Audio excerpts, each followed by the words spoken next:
To be a woman... Oh gosh, this is hard, Savannah. Why would you do this to me? What does it mean to you to be a woman?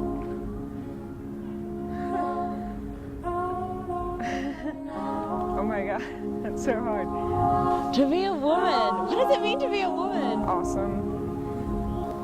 I can tell you. Being a woman, I've never thought about this. Is it like a social construct? Strong, perseverant. Is that a verb? Is that an adjective? Perseverant? Yeah, it is. Domestic violence. Pain. Sexual assault. Wrong. Men. Man. Woman. Man. Woman. Woman. Man. Domestic violence. Abuse. Sexual assault. Rape. Domestic violence. Trees. Woman. Clothing. Man. Shoes. How about you just thought of a guy wearing shoes? Domestic violence. Rape. Sexual assault. Women. Man. Women again. Woman. Man.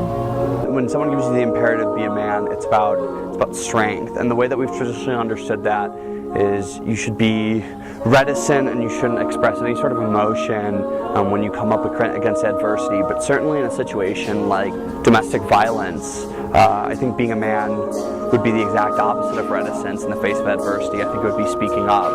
And I think it would be using the power that the culture has given to, be an advocate for those who may not have that power vested in them by the culture. What does it mean to be a man?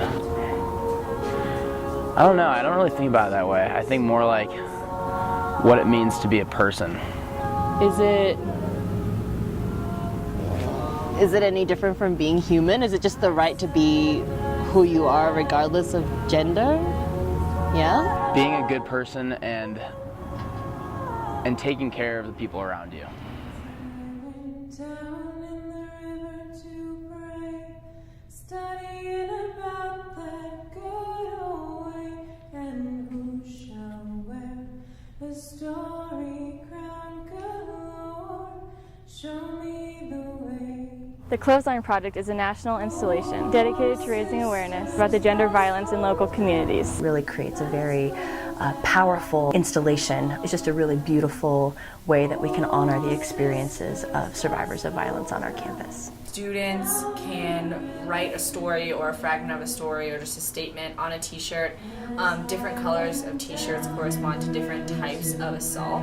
White represents people who have died because of violence. Yellow represents people who have been battered or assaulted. Red is for survivors of rape or sexual assault. Blue is for survivors of incest or sexual abuse. Purple is for assault due to sexual orientation. And the Clothesline Project is a really cool type of activism because it sort of stops people in their everyday life and forces them to think about something that is maybe kind of uncomfortable and pretty sobering. This issue specifically is changed so dramatically through stories, and when you hear of it happening, it's a visual representation of stories. And each one of these shirts was made by a student over the past years. We hang them up every year. The fact that CC students are willing to be so candid is extremely powerful. So often these issues go really unnoticed or people are uncomfortable with them, and I think for students to be open to receiving that information is really important. And there's a lot of different goals, but one of the main goals is to realize, okay, this happens right here at CC, so what can we do to kind of change this rather than I don't want to talk about it, I don't want to acknowledge it. A lot of people, when they see it, they kind of get angry at us for doing it at a time where prostitutes come. We're choosing to kind of put it out in the open, and we are talking about it. Students are willing to listen. This issue of sexual assault, it's a reality in college. It's a reality in high school and before that, but it's definitely a reality on college campuses. CC is the type of school that is brave enough to talk about it. The way that CC addresses violence on campus is to nurture an environment that is supportive. Talking about it is so essential. It's really good to be a part of the community that is choosing to speak rather than choosing to ignore it.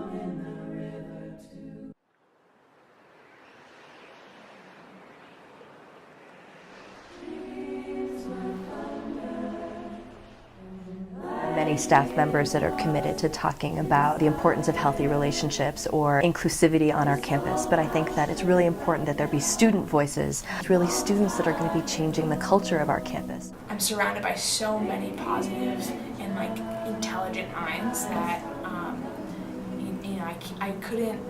I feel like this is the best place to be an activist, you know what I mean? Violence is not a women's issue. It impacts all of us. It's going to take all of us to respond and really stand up for each other. It's time to talk about it. It's time to break the silence.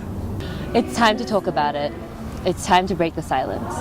That is something that we can do sort of as a community of activists to really actually create change. Absolutely.